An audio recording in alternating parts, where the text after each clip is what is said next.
experts who can talk with us about this critical, this incredibly powerful moment for all of us. So with that, before we go any further, I'd like to ask if you would please join me in giving Dr. Ken Rosenberg a warm welcome.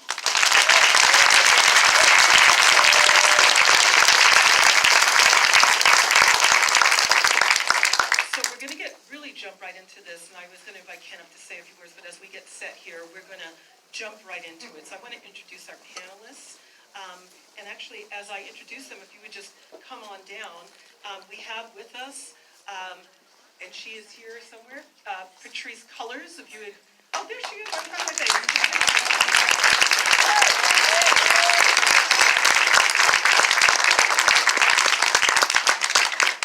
With us, Dr. Ricky Bluethenthal, who is USC's Keck School of Medicine new Associate Dean of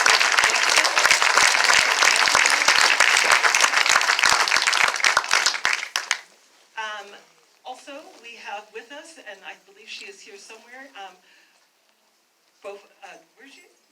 Our 1500 Sound Academy, and it's, there she is. Please come down for a moment. We're going to do a proper introduction. Yes, of course. In just a moment. And our moderator for today, we have with us Dawn Lyon Gardner. You know her as Charlie on Queen Sugar. She is an activist and a voice for all of us, and we are so grateful you could be here this evening. Please come on up and welcome her to the floor.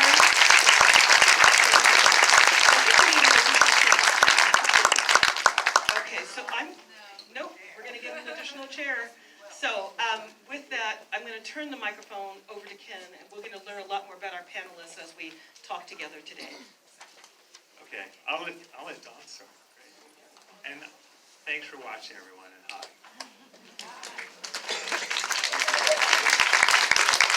I feel like you should sit, to be honest with you, because Sure. the work has been incredible. Thank you so much for being here for this film. I just want to say that I'm really honored to be here as well.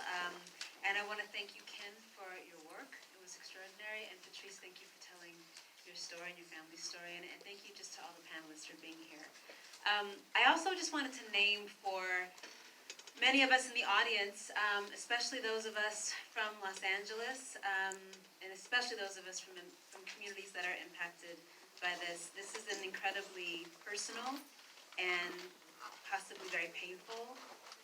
This is very painful territory, and that if you're having an experience that is in some way reacting to that, I just want to name that, acknowledge that, and just say that that's okay, and that you are welcome to be in that, and that that's safe here.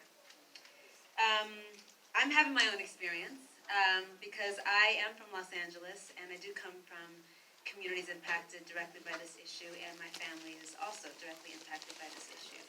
I'm just taking your cue. I thought it was incredibly important for you to name shame in the film. So my uncle has been homeless off and on for 40 years. He's my favorite uncle. He is currently in Men's Central right now. Started out in Twin Towers and is losing his apartment as we speak. And so for me, I have spent the last month and a half getting everyone I know who could help me, including Patrice, to get him out, to get him support, to get him help. So watching this film it felt like a lens on my own life in some ways, and realizing just how much I have normalized, not just what I was seeing in terms of my uncle and mental illness, but what I've normalized in terms of a societal response. So that's where I come from in this conversation. So I'm very, very grateful to be here. Ken, I want to start with you. Why did you decide to make this film, and specifically, why did you choose Los Angeles as the lens through which to have the conversation? Thank you so much. Thanks for sharing that. And I think it's so important for all of us to name our experiences, and that's why I made the film. Because I didn't speak about my sister pretty much until I was about 40 years old. I'm 63 now. So you did the math. And I didn't even tell my fellow residents when I was in psychiatry training that my sister had mental illness at all. And I thought it's time to do that. And I thought at this point in my life, I wanted to do something useful, and I thought this could be just about the most useful thing I could possibly do. I live in New York City. We have plenty of people with serious mental illness. I treat a number of them. I'm an addiction psychiatrist. But I came here to Los Angeles because this is the epicenter of the crisis. I think, thanks to people like Patrice and many of the people up at this panel, it's actually also potentially the epicenter of change. But for the better part of the last century and this century thus far, it's been the epicenter of the crisis, and that's exactly why I traveled from New York to come here to chronicle that. And my daughter said, if you're going to make a film about mental illness, you should go to the place where you can kind of show it the best, and that's why we were stationed ourselves in the emergency room. Patrice, tell us about your involvement in the film. How did you meet Ken? How did your relationship with him start? And what was it like for you to see your brother's story in this documentary? Hey, Donna. Hey, everybody. Panels are always so weird to me because we don't greet each other. We just sort of walk up and start talking. Hey, everybody in the audience. Thank you so much for being here. It's a Saturday night. There's could be a lot of places you could be tonight, and you're choosing to sit to have this conversation. So I just want to commend the team.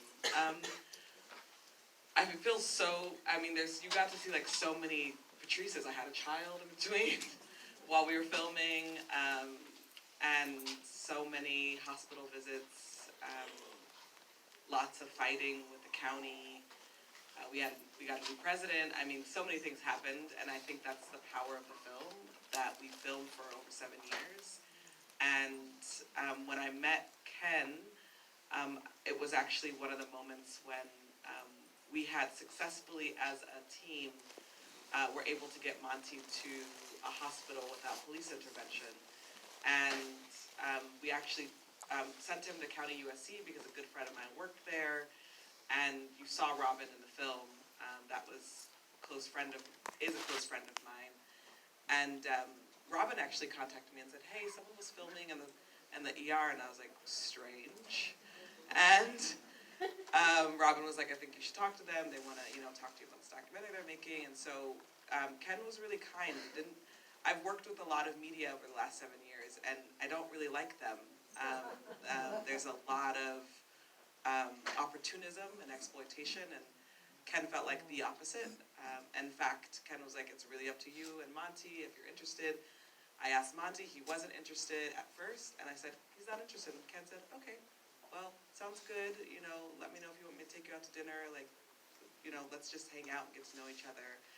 And I felt no pressure ever to move forward with the film. I felt no pressure to have Monty move forward with the film, and I think that's what felt so successful about making it. And by the time, I think maybe the second or third hospitalization during the filmmaking process, it was not a good experience for Monty. There was a lot of restraints involved, and he called me and said, I want to go on film. I want to do the film now. I want people to know what happens to us. And I said, okay, I'll call Ken. And we started the process of documenting and letting Ken document our lives. And I think it's one of the single most important documentaries that I've ever been a part of, and this 7 years of building a movement to change what's happening in Los Angeles County.